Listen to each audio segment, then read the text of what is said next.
Hi, everyone. I'm Lisa Caprelli, and this is Happy Lifestyle Online. And this is our very first Facebook Live podcast show. So excited to interview Ken Walls. Welcome, Ken. Hey, thank you. I'm glad to be here. My gosh. Well, to give some background, Ken also has his own show. It's called Breakthrough Walls, correct?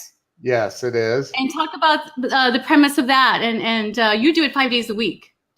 I do it. Yeah, I did not do one today, however. I was traveling last week, and as a result, I ended up I just had some holes in the schedule, so I Yes, didn't and I have know some somebody. behind the scenes. So we'll talk about that. So one of Ken's favorite quotes, and among many, is by Zig Ziglar. I hope you live a life you're proud of. No, that's F. Scott Fitzgerald. That's my Yeah. favorite. Um, Zig Ziglar. If you can have everything you want in life, if you just help enough other people get what they want. What does that mean to you? It means that the more that you help other people, the more the universe conspires to help you. And who give an example of people that have helped you in life and that how you pay it forward. Oh my gosh, I've had so many people help me. We don't have enough time. But I've had a ridiculous amount of people help me over the years. I have I mean I could there's a lot. I mean we don't have enough time. Zig Ziglar being one of them, Grant Cardone being one of them. A lot of amazing people that have helped me, and you being one of them, where you and I can get on a phone call and bounce ideas or challenges off of each other and just kind of talk each other. You've helped me. My wife has helped me. My children have helped me. I learn from everyone. Right. Collaboration is so important. Yeah. I often say there's an African proverb that if you want to go far, go alone. If you want to go fast, go together. So as human beings, we need collaboration. You can't do it all by yourself. No, not possible. So Ken, share with us. So it's so interesting that your favorite quote is Zig Ziglar. You tell us some stuff you're doing in regard to that now. Well, I recently traveled to Dallas and to meet with some clients, and along the way, I was blessed with the opportunity to meet up with Zig Ziglar's daughter, Julie Ziglar Norman, and then Cindy Ziglar Oates, I think is her last name, and which is his other daughter, and then Tom Ziglar, his son, who's the CEO and president of the Ziglar companies. They were all there, and I got to meet all of them and hang out with them and talk with them for about 3 hours. It was absolutely astonishing. It was amazing. Right. So what great things are we going to see as a result of that? Well, I have some stuff that cooking. Okay. Well, you got to follow Ken Walls. And so many great things we can talk about. So the premise of this show is I'm writing a book called The Five Hats, doing research, and I believe that to have happiness and a meaningful life, there's 5 hats, 5 areas to focus on. 1 is family, 2 is friendship, 3 is business, career, 4 is connection. It could be intimacy. If you're in a relationship, it could be connection with friends and important people with your life. If you're an animal lover, they're still having connection. And then the 5th hat is adventure, whether it's skydiving, hiking, whatever's true for you to. And I feel in life, based on my own experiences and the amazing CEOs that I've got to interview over the years, is sometimes we do put too much in one hat, and we can be out of balance. Right. And I've seen that time and time again, including myself and many people. I know in the early 2000s, I moved here from Texas to California, and I was obsessed about, make it here in Southern California, becoming entrepreneurial, and obsessed with the number 3, what I call the work hat, and did very well. Right. And so how can you relate to that, where balanced in life? Where are you at, and maybe where were you before that life has taught you now? Well, personally, and this is something that Grant Cardone talks about, but I don't believe that there's such thing. I just don't. I believe that, you know, I've done that where you're trying to seek balance, and I just go all in on all of it. Like if I'm doing family stuff, I'm all in. I'm, you know, if I'm doing business stuff, I go all in. I give 110% of everything. So, you know, I mean, I don't really try to seek any kind of like work-life balance. I just go. You do it all. Yeah, I just go all the time. So I hang out with my kids. I play with my little girls. I do, I do it all. Like, so you live by you live by example. I try to. Yeah. It's not always perfect, but I try. So share with us a time in your life, because as we know, life is not perfect, and many of us go through struggles and pitfalls, trials and tribulations. Yeah. Can you share a story or time that you experienced that, and how did you overcome it? Well, when I was I was brought up in a pretty dysfunctional family, and as a kid, I started drinking and doing all that craziness very, very early on. But I was always a very outgoing person, but at the same time, I was drinking a lot. And so I went in and out of some programs for that. And I ended up years later, and after many losses. I mean, I was in my 20s. We did millions of dollars in business, and just really did well. It looked like it from the outside, but on the inside, I was dying, because I was literally falling apart. My life was numbing everything with alcohol. And so at 34 years old, I was driving a Mercedes, had the big house, had the business. I was the CEO of a company, and I had a moment, I call it whatever you want to call it, a spiritual awakening, something where it was like, I can't live like this anymore. Like, I cannot continue. I'm going to die. This is not what I had hoped for in life. Even though I had a Mercedes sitting in the parking lot, I was sitting in this very upscale bar, and something happened. Somebody said something to me, and that was the moment, August 10th of 2002, that I took my last drink. And then I ended up losing everything again for about the fourth time. And I had this life of just loss after loss, and I would gain, and then I would lose, and I would gain and lose. And it was these ups and downs that were just horrific. And I started really focusing on, number one, sobriety, and number two, looking inside to figure out what was going on with me. Why was I this train wreck? Taking responsibility. Yeah, yes, but I didn't look at it like that. I just wanted to know what the heck was wrong with me up here. Like, why was I so self-sabotaging in my life? And it took a lot of work. It took a lot of pain and work to finally come to this place where, today I have a much greater understanding. I'm certainly not perfect, but I have a much deeper and greater understanding of who I am today, and what I stand for.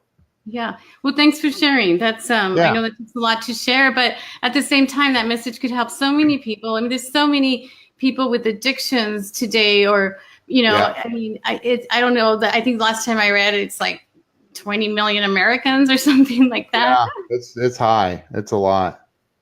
So what is your opinion on why people have an addiction or have something where, again, I'm going to say they're not taking responsibility for their life, because it is your one life. Right. Right.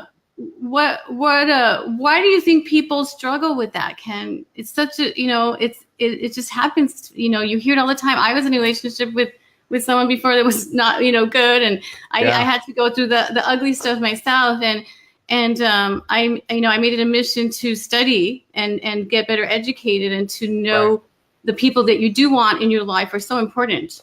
Yeah. So, I think truly, I believe that it's a spiritual hole I believe it's a spiritual hole. I believe that people are trying to fill this void in their lives with other things, be it women or men or drugs or alcohol or pornography or whatever it may be. I believe that there's this spiritual disconnection. And I don't mean this like, I'm not talking about thumping a Bible or anything else, because I'm a spiritual person. I'm certainly probably pretty far from being a religious person in any sense of the word. But like, I believe that people don't know who they really are. And once you know who you really, really, truly are, you don't need to seek all that other stuff. It's not part of the equation anymore. Yes. I don't know if that makes sense. Thank you. Yes. And tell us about, here's your book. Is it your best-selling author? It's on Amazon. Thank you. So it's called Wells of Wisdom, Turning Pain into Profit. So I'm sure some of that story's in there. Yes. Yes. There's a lot of that. And again, it's I think, there's this, I tell this story in there, and it's an old, an ancient Hindu story about these two monks that are walking down this dirt road, and there's a cliff on either side, and there's this woman that's standing there in a long dress and cannot get across this mud puddle without getting her dress, ruined. And the monks are not allowed to touch women, talk to women, nothing, right? It's completely against their religion. And one of them, without even batting an eye, picks her up, carries her across the mud puddle and sets her down. And then she goes on her way, and the two other monks are walking along, and they're very silent, quiet. And the one that didn't touch the woman finally stops. He goes, "I can't believe that you did that. You touched a woman. We're not allowed to do that. What did and just goes off on him. And he looks at the guy that picked her up, looks at the other monk, and he goes, "I put that woman down back at the mud puddle, and you're still carrying her." Wow. I think that people go through life, whether they're addicted to stuff or not addicted to stuff, they go through life, and they're an event occurred at 2 years old or 10 years old or whatever. And I'm talking a bad event, something bad happens, and they carry it, and they carry it, and they carry it, and they carry it, and they wear it almost as this badge of honor. I was just talking to somebody about this very thing recently that was like, dude, put it down, let it go. Yes. If you don't learn to let go of stuff. And so many people also experience these massive successes, and then they think they can ride that for the rest of their lives. And that's not the case either. You may have been the CEO of a company with 5 Mercedes and a Ferrari and whatever, but what's next? Nobody cares about what you did. That's right. So you got to learn how to let stuff go and continue pushing forward and moving up in life. And that's how I live my life. Yeah, and I see that from many books like The Power of Now by Eckhart Tolle. I'm sure you've read. And again, I think that sometimes life will bring you that, I call it the gift of struggle, no matter how old you are, to really discover what your destiny is and what you're doing. I just want to say thank you, everyone who's chimed in. Lots of people, Steve Lee, Raquel Figlo, Rochelle Castillas. They're happy lifestyle influencers. Philip, Matt Vasquez, production, and so forth. So if you have any questions for Ken, just ask. And Matt, maybe I have Matt here behind the scenes. You can tell me if someone has a question for Ken. So I want to talk about that some more, because I agree that sometimes people make that's their story of the old life or whatever trauma happened. So therefore, this is why I'm behaving this way, or this was why I don't have. And again, having educated myself, we all have that story, but you stop and you look at life like time is promised to no one. Nope. We have now, we have today, and hopefully we have tomorrow in the future. And Right. the more you live in that past story, the more it prohibits you from really doing what you're supposed to do in life, and happiness and fun. Yep, that's correct. I agree. So who are some of your favorite books, some education that has helped you in your personal development, Ken? Oh my gosh. I think it started with that book right there, Zig Ziglar, Secrets of Closing the Sale. Many years ago, I started studying Zig. Tony Robbins, Awaken the Giant Within. Yeah. I remember reading that book and thinking, man, he tells a story about flying his jet helicopter over San Diego and stopping and hovering over a building and realizing that it had just been like 10 years earlier that he was the head janitor in that building. And, I thought, man, and he talks about that, how much can change in a decade. And, a lot of people, do live their life like, hey, we're not promised time, and we're not, but they also don't live their life, with the understanding that if you make it another 10 years, where are you going to be in 10 years? Like what, yes, definitely live for the moment. I do, but make some plans, man, plan for the future. 'Cause the future's coming. Right. Yeah. And no, maybe you won't be here. Maybe you'll be hit by a meteor or a bus or drive off a cliff or something. I don't know. But and you don't make it. But what if you do make it? Did you plan for it? Because if you didn't plan for it, you're screwed. Plan for it. Take one of the things I work a lot. I work hard. Yes, I work very, very hard.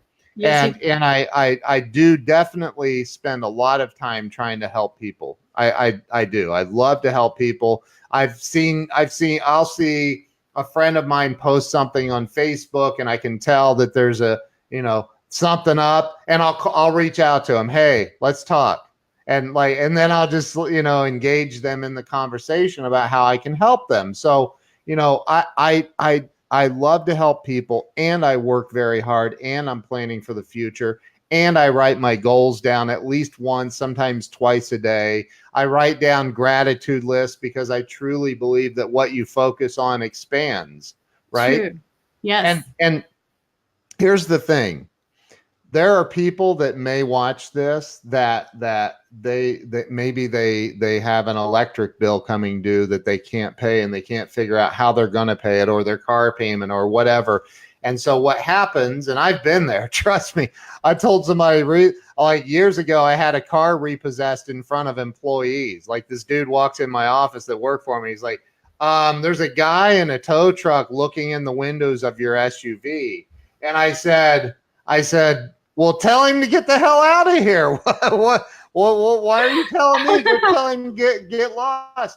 And he's like, no, dude, I think he's here to take it. And I'm like, what? So I'm like, what are you doing, dude? And he's this big burly. He's like, well, the bank sent me. I'm like, for what? And he's like, you didn't make your payments. And I'm like, oh, they want payments? I made payroll, but I didn't make the car. But, so, you don't let an event though where people allow, they'll go, oh my gosh, I can't pay the bills, I can't pay them, the electric's going to get shut off, what am I going to do, oh my God, and they start panicking and they focus all their energy on that, and then nothing happens except for they show up to shut off the electric instead of focusing on a solution, right? Yes, you attract into your life that which you like. Right. So Ken, talking about gratitude, give us 3 things you're grateful for today. Grateful for my wife, my children, my home, my business. I'm grateful for my clients. I'm grateful for every breath that I take. I'm grateful that I have the opportunity to wake up every single morning, and no matter what's going on, good or bad, I'm grateful that I have the opportunity every day to make a difference in this world. Right. Yes. Am I grateful for my car? And I've had all the nice cars. I have a decent car. It's not but I don't care about, I've had all that, I'm not, I'm 50 years old now. I just turned 50 in July. Yes, and you advertised it. That was one of my questions. So why was turning 50 so pivotal for you? I don't know if it was pivotal or not. I just felt really, to be real about it, like I'm like, yes, people are finally going to start taking me serious. Like I can get an AARP card, I think, like I'm like, but like I just because look, I've studied Dr. Wayne Dyer for many years. Love oh my God, I love Wayne Dyer. and I've studied, Deepak Chopra and Dr. John DeMartini and just some amazing people that I've learned from over the years. And Raquel, is it Raquel? Yes. I'm grateful for my car. It's okay. Just say it. Thank you, Chris. I am grateful. Hey, I'm very grateful for my car. Trust me, it's very difficult. I've had to ride my bike. So, yes. But like, I've just learned that, the more that you express, and it's not just sitting around saying, I'm grateful for this ham sandwich that I'm eating. I'm grateful to be able to make a difference in the world. I'm grateful for everything. And when you focus on, I watched a very interesting, if you didn't see it, Gary Vaynerchuk recently interviewed Tony Robbins, and it was awesome. And towards the end, Gary's not very big and Tony's larger than, like, he's just a giant, right? And so at the very end, I mean, Tony's, putting his arm around Gary V, and at the very end, Gary says something like, or there was a question, I don't know where it came from, but like, where is what do you attribute? It was somebody asked both of them, what do you attribute success in life to the most? Right. Both of them, both Gary V and Tony Robbins, both said gratitude. Yeah. We focus so much on what is missing. We focus so much on what we don't have. We focus so much on what we're going to lose if we don't do this, that we forget to focus on what we have, what we're grateful for. And when you're grateful, when you're truly grateful in your heart and it lines up with your brain, then everything opens up to you. Everything. It's true. It's so true. I agree. I grew up, as people may know about me, in El Paso, Texas, a border town, didn't have a lot, blah, blah, blah. But however, I'm so blessed to live here in Huntington Beach. Just last night, we're doing yoga. And I just go, we're here doing yoga at the beach. Like, who would ever thought when I was a little girl that this would be my life today, present day. And I find myself doing that. Like you said, you want, and then you have to stop and really appreciate. And then there's an energy about doing that. And I truly believe that you attract more of like-minded people. You attract more success. You do. It's a true story. It's a true story. So, I mean, that's the most important thing. Thank you. Gratitude. Raquel, Chris, he loves his new car. It's like driving the future. Oh, how exciting. So next question. So what would be something that your daughter would say about you that people don't know about you? That I yell at the dog because he likes to bark. The dog drives me insane. He's my nemesis. What would she say? What would you hope she appreciates about? What I think she would definitely say that I'm fun, that I like to do things, that I'm goofy and silly with her and in life, and I think she would probably throw in there that I work a lot, even though it's like right there on the other side of the wall from where she is, and I see her a lot and go out and play with her a lot, but I do work a lot. I'm not sure what she would say. Yeah, she's very witty. I thought of actually asking her and asked you. And what would your wife say about you that people don't know about you? Wow. I mean, we could get way too personal. um, she would Yeah. she would say, wow, I think I just blushed. But I don't know what she would say. Probably that I work hard to take care of my family. Because I Yes, do. very. Yeah, and you do a good job by living by example. So, I feel having two boys myself that I've always done a lot, been entrepreneurial mindset and doing. It seems like always doing a million projects and going. But I feel like you're giving your daughter a really good lesson in. First of all, she's just learning so much from you, being entrepreneur minded. All the clients and amazing people that you talk to on a daily basis, like people just don't get that. I always said I wish I was my own. I was a mother to myself. Yeah. And I know you shared early on in the show for people who just tuned in that that you had a not so good upbringing, or what was the word you choose? Dysfunctional home, as many people do. Yeah. What did when you look back at that story, that's the old story, but maybe you glimpse back on it. What do you tell yourself now that you could have told that person if there was that 10-year-old that you could reach, that 19-year-old? What would you tell that person now? It's funny that you said that because I was just thinking, I would say, here's what I would say. Brett Coffey's on here. I wouldn't say that, but Brett Coffey's on here. My buddy Brett. I love Brett. Hi, Brett. Hi, all. So, what I would say to the 10-year-old me is, Yes. Dude, it's all going to work out, man. Just keep going. I hear my ex-wife, she got remarried and her husband committed suicide. And I hear about these people that go through that and reach that place. And I can't say that I haven't been there and thought about it, because I have, especially when I was drinking and anesthetizing everything that I did. But, I would say to my 10-year-old self that, all of this pain is preparing you for something unbelievable, because it really, truly is.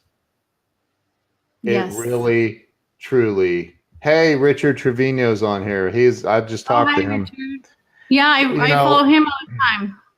Hi.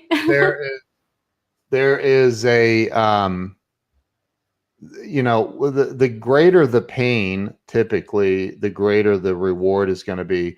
So many people, and you asked me like, who are some of my greatest teachers, but like, everybody wants to look to the guy or the gal that it looks like, oh man, they have it on easy street and they've really, well, dude, like, and I'm not calling you dudette, but like, like they went through a lot of crap, typically. I mean, a lot of pain. There's a guy that's a motivational speaker from Australia that has no arms and no legs. Like he was born that way, Nick something. Oh, and yes. like, and Greta just said it, pain is your power. That's what my book's about, turning pain into profit. And I don't mean just profit with money.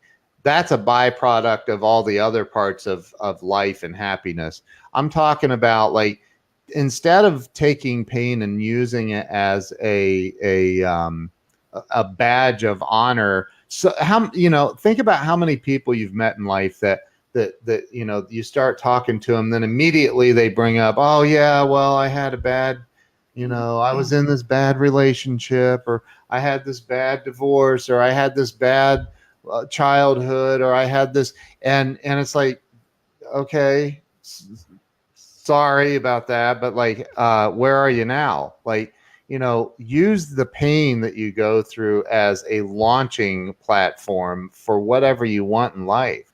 So what I would say to that, to answer your original question, what would I say to my 10-year-old self is, dude, as soon as you can, quit drinking. Like, like, come on, man.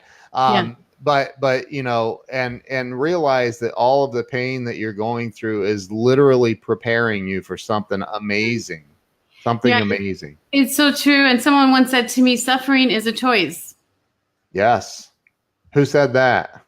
I don't know, a friend of mine, I call an angel. His name's Alex. When I went through some stuff before, you had called me up. How you said earlier that you've helped people, and I will say I'll never forget that conversation. And you just gave me, and sometimes we need to do that. And I find sometimes being humbling and vulnerable is, when you need help, reach out to people, ask for it. And I think sometimes we're afraid, or we think people are going to look at us, and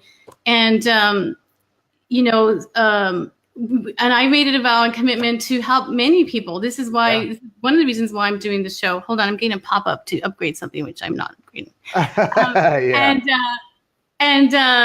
So I think that as human beings that, we are meant to help each other. We are on earth, and we all have different skill set, different capacity. And so, like you, I'll never turn my back away to helping someone and better their life and live by example. And I feel very blessed and grateful to have that happiness factor and share, life's greatest lessons from the best of. And, it's been a pleasure following you through the months and the show that you're doing. So you interview. So here Ken interviews an average of 4 to 5 people a week. Let's just say average. You've been doing that. It's 5 days a week, including holidays. Did you start in March? March or April. I think it was April, beginning of April, maybe the end of March. Somewhere. Yeah, that's incredible. Not a lot of people do that. So I'm going to ask you, so in talking to different people and their story and their amazing, this or that, or their trials or tribulations, what do you feel are some takeaways on the people that you've talked to? Well, I want to back up to your comment that somebody told you, because I use that comment a lot. I thought I told you that, but now Richard Trevino says he told you that, and a couple of other people have said it. So it's a Buddhist saying. It's pain in life is inevitable. Suffering is a choice. So we are all going to go through pain. Most of that pain is up here. It's up here, right? Most of it, not all of it. If you slam your finger in a door, you're going to experience real pain, right? Yeah. Unless you have some sort of a disconnect in your brain, and then you won't feel it. So it all originates from there. But as far as what was your question? I'm sorry, I backed up and quoted that. We were talking about some of the greatest people you've had on your show. What is your takeaway if you were to summarize it? So I've had Sharon Lechter on the show, who was on the Presidential Advisory Committee on Financial Literacy with President Bush and Obama. She was the CEO of Rich Dad, Poor Dad with Robert Kiyosaki for 10 years. She sold over 30 million books. One of the wisest, most kind-hearted people that I've ever met in my entire life. She's amazing. She brought, and for her, it's all about because she's written 14 books with the Napoleon Hill Foundation, one of them being Think and Grow Rich for Women. And it all originates with thought, right? So it's all like learning how to master your thoughts, what you're thinking and what you're projecting, not just out of your mouth, but from your thoughts and the energy you're projecting out into the world is probably, if I summarize what everybody has said, that's probably the most powerful thing I've learned from Sharon Lechter. I've had Jeffrey Gitomer, the king of sales. He's got the #1 best-selling book ever on planet Earth in the sales category. What's called it called? Pull it back. Okay. The Little Red Book of Selling. He's sold over 5 million copies of that book, and he's a friend of mine. I had him on the show, had his girlfriend on the show. I've had Bob Berg, the co-author of the Go Giver series, on the show. I've had some amazing people on the show. Richard Trevino has been on the show. He's a best-selling author, and I will say that I would imagine if I went back through the 100 interviews I've done about that, that almost every one of them talk about what is going on in your mind. Like, it's so important to get control of your thoughts. It's so important.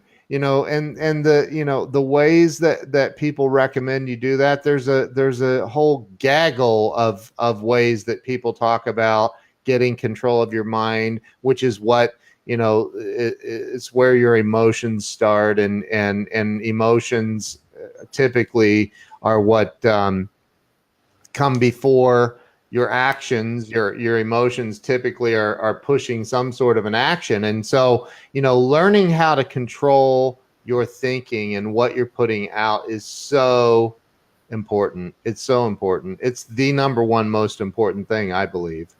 That's a very good point. Thanks for sharing that. Yeah. I have a question here. I wrote down some questions that I did not want to forget to ask you. So Okay. Here's the one. What are you most proud of today? Oh, geez. I'm proud of the fact that I have 16 years sober today. Yay. I'm proud of, because, and to somebody that's never struggled with addiction, that's kind of like a, so what? Right. And I get that. But like for me, my natural state is to be drunk. So, to be sober and have the opportunity to help millions of people across the globe, because my show's on Binge Network's TV, and I have, there's a 5 million people audience, and I was told that I have the #1 show on the TV network right now. So I'm pretty proud of some of those things, because and the fact that I have clients. Grant Cardone has been a client of mine, and I've worked on stuff for Jeffrey Gitomer, and I've clients on so many levels that I've done web development stuff for and things of that nature. And it's like, I started my business fresh out of a divorce, and my buddy gave me $20 and told me I needed to get out of his house and grow up. Wow. And I was like, yeah. So that's how I started. You look back and go, that was a gift, even though I didn't feel that way at the time? Oh, at the time I was like, dude, we're like best friends. What are you doing, man? Like, I don't have any money. I can't even buy cigarettes. I was so broke. I don't smoke anymore, but I did back then. And he was like, here's $20, go figure it out. So I bought a pack of cigarettes. They were $3 a pack. I had $17 left. I put 10 in my car, the gas, right? And I had $7 left for the McDonald's Happy Meal menu. And I'm like, you know what? Or dollar menu, whatever you call it. And I'm like, I went out and I knocked on doors that day until I got my first client that day. And so, like, what am I grateful for? I'm really grateful for the pain. I'm not saying I'm a sadomasochist. I'm not asking for pain. I always said I don't want pain in my darkest moments. And I've always, said to, universe, to God, I don't want to be here. I want to be here where I'm at now. And I will use that to learn, to teach, I think, to teach other people. And so thank you for sharing that. Yeah, sure. Absolutely. So one of the things that I like to do, one of my missions work is I'm writing a book called Skip a Step, and hopefully it's in editing phase right now. But it's really skipping a step, paying it forward. If you could give your younger self, as you shared earlier, tips and ways to have a shortcut in life. Although sometimes you need to go through that you need to go through your own thing. What do you say to the younger generation, millennial, college age students who, as I see a lot, and we see, I see when I talk to my peers, that the younger generation's just not, they don't have the same work ethic that we did, that our grandparents did, and they're comfortable. They take things for granted. And my head just goes, you need to let them struggle, and not like struggle the bad way, like you're just like you're on the street now, but like I've just seen from time and time again, like people who have the drive, the ethic, like when everything was taken away from you, that's when you went boom. Yeah. Versus, so what do you think about that generation, and what would you tell them? I think, first off, I want to say this. I'm 50 years old, and to you 20-some-year-olds that look at me and say, man, that dude is old. I get that. Okay. I remember seeing, like 35-year-olds. I thought, my God, they're older than dirt. How in the world are you still alive? Oh my God. But like, I trust me, if you make it to 50, you're going to be like, wow, I can't believe I'm 50. I still feel 21. Like, it's crazy, you know? So I'll tell you though, I think that I honestly, I think that society has given a bad rap to the millennials. I really do. I think some of the smartest people I know are in their 20s that are just out there kicking ass, and they're, I mean, they really are. Like, I don't call up my grandparents are dead, but if they were still alive and I had a technology issue, I sure as hell wouldn't be calling my grandpa. I'd be calling a millennial I know and say, hey dude, like I've been in technology my entire life. My very first computer, technology, yes.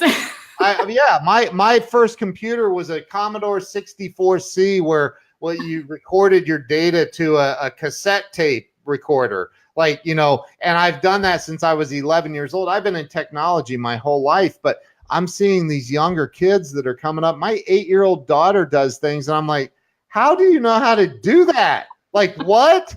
Like, what is that? Or my 12-year-old daughter will show me things on Snapchat or Instagram. I'm like, what? How? I didn't like, and I'm a social media guy. Like, that's what I help people with, right? Mm-hmm. I'm like, how the heck how do you know that? Like, but you know, so I think that for me, I think it was Shakespeare or one of those really smart people that said the greatest disservice we give to our children is to steal away their hunger.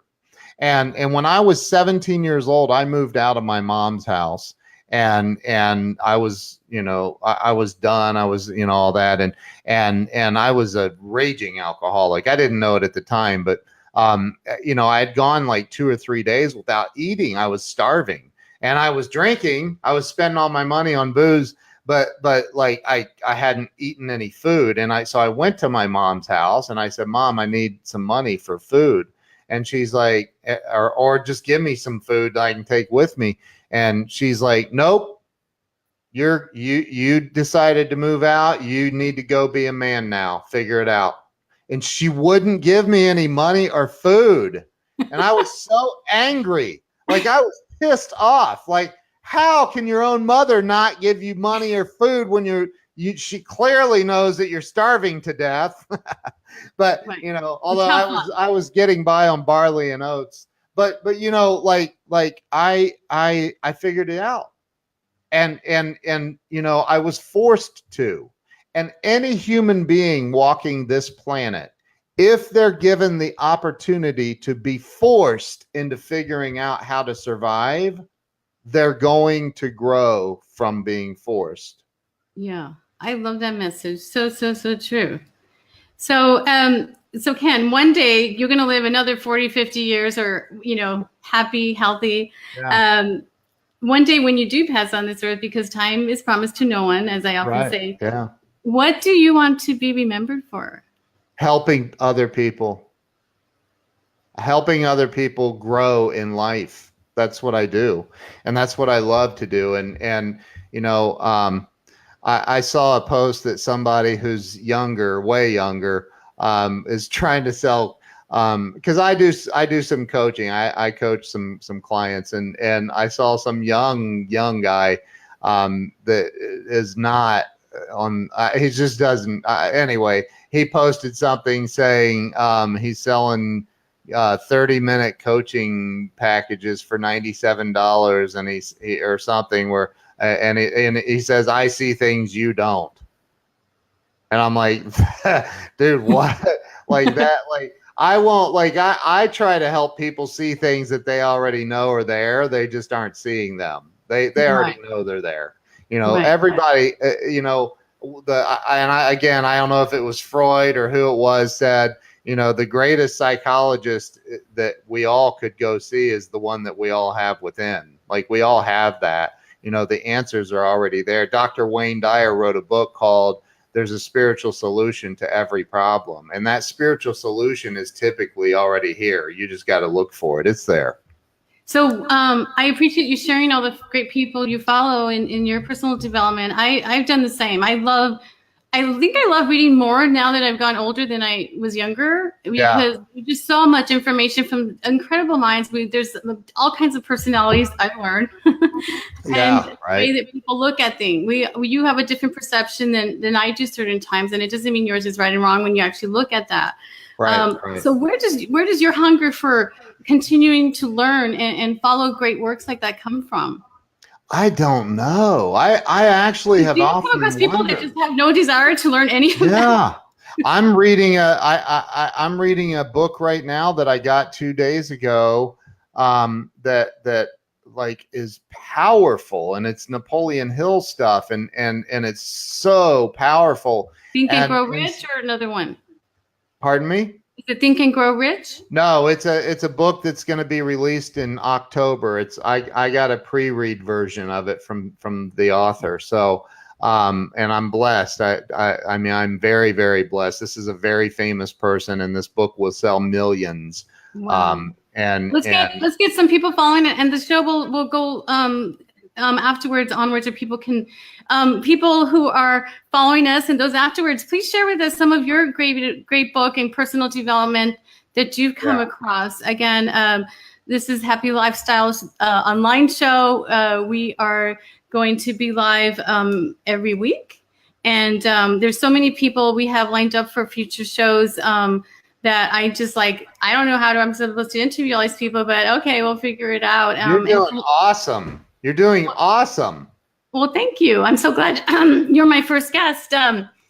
So give us some story without mentioning names of people you've helped, whether it's work, and real quick for the audience that doesn't know your work, tell us what you do present day. I'm the CEO and founder on a $20 loan of Client Solution Innovations. It's clientsi.com is my website, or kenwalls.com. You can get my cell phone number by downloading my business card at kensbizcard.com. But I do website development and marketing. We do very similar things, actually, you and I.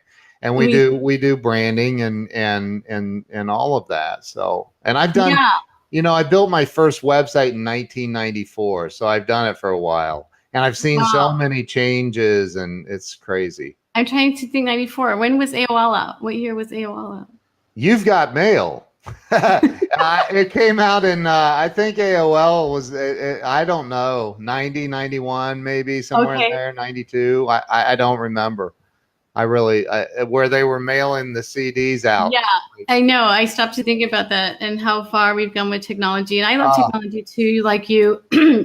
And I appreciate the collaboration. There's a lot of people in digital marketing today. And I always say, there's plenty of businesses and people we can help out there.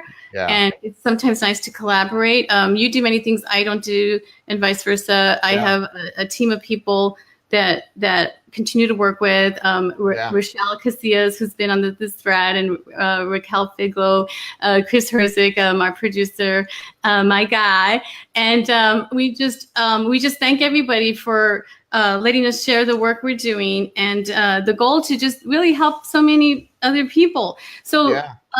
So I'm going to tie it up with a story. Just stop and think about a story of someone that you helped, that maybe to them it wasn't, they were stuck, or there was a problem they had, and you helped them.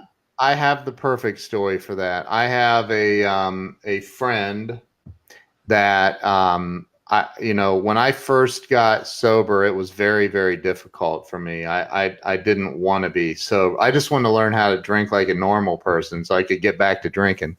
But that isn't the way it works. So, about a year and a half, 2 years in, maybe a little more, I was at that place. I was in a horrible relationship, and it didn't look like it was going to get any better. And I just suddenly I wanted to go say the heck with it and drink. And I was talking to a friend of mine that I had 1 year more of sober time than this guy did. And I was like, dude, I am so ready to just say, screw it and go drink. And he goes, let me tell you a story. He goes, I went to this AA meeting one night, and And he goes, I was in the same place 30 days out of treatment. And this guy's a big time executive with a company.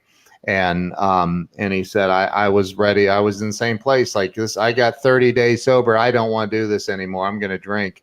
And so he goes, I sit down at this meeting and this guy gets up to tell his story about his journey and his sobriety and his life. And I heard this guy's story and I thought, man, this is freaking awesome. This dude is cool as heck. And okay, I can do it. I can stay sober. I can do, if he can do it, I can do it. He goes, bro, that dude was you. And wow. I'm like, what? He goes, you literally saved my life and you didn't even know it. And I was like, and it still gives me chills. Like so I want to tie that story together with this. Even if you don't think you're making a difference in the world, I promise you that you are. You're making a difference to somebody somewhere in this world. And if they haven't told you yet, just keep being a good person. Keep doing what you do. And eventually you're going to see it. Eventually you're going to wake up and you're going to see that, you know, you're making a difference in the world. So don't give up. Keep going. True.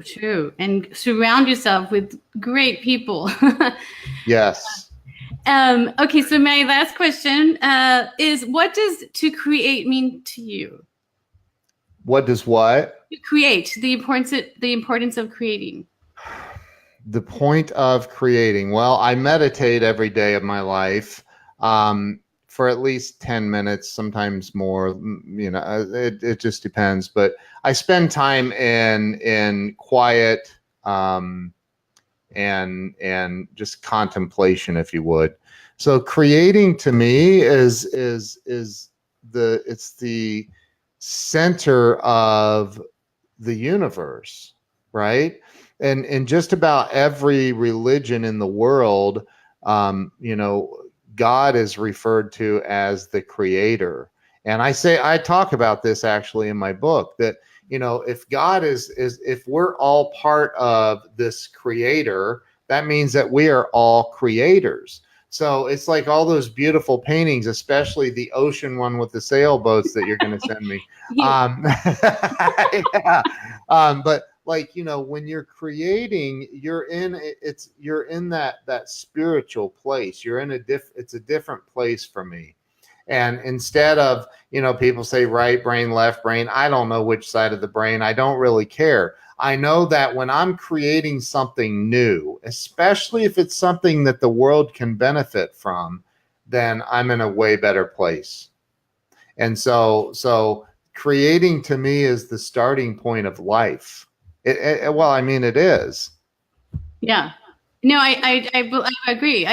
Creating it's purposeful, it's meaningful. And, you know, for people who say I'm not creative, I just feel like they haven't tapped in that, because you're creating if you're cooking, you're creating if you're writing, you're creating if your work, your skill set, you're creating something. And yeah. I find that people have the most pleasure when they're in that space. Absolutely. And it all comes down to that. It's, you know, like creating a baby, that's pleasurable. And at least for most, right? And until they keep you up all night and because you can't sleep. That's the part I do. But I mean, it's a moment. And again, Dr. Wayne Dyer talks about that, you know, the ah and the om in meditation and stuff. And that ah moment being the beginning point of all of creation. Like, you know, yes. Anyway, I'll let you guys look into that. Yeah, Greta says you create your own life. Rochelle says, yeah, saving and transforming lives in agreement. It's so important to know each person can make an impact. Yeah, definitely. So that's it. Any last words you want to share with the audience, Ken, about happiness and life and meaning and joy? Because we can have a lot of it. Well, Lisa, you know, I love you. I think you're absolutely amazing. I think it's awesome that you're doing this show. I'm absolutely honored and blown away to be your very first guest. I think that's awesome. So Thank you so much. And as you already know, if there's anything I can ever do to help you, let me know. I'll help you. You know that. So, thank you. Yeah. Yeah. So, no, I'm good. I've got a meeting I got to jump on here in a few I minutes. know. So, So we will tie this up. We're on every Wednesday at 11 o'clock Pacific Standard Time.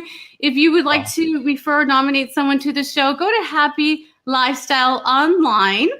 There's a form to fill out. Again, we want to keep sharing the message of happiness, life, balancing life, sharing people's short stories of struggle, how they overcame it, and doing good work in this world. So if you want to get in contact with Ken, we'll share this information on the thread. yeah. I'm Lisa Caprelli, and I want to say thank you so much for all the people who've been supporting the work as we continue to grow.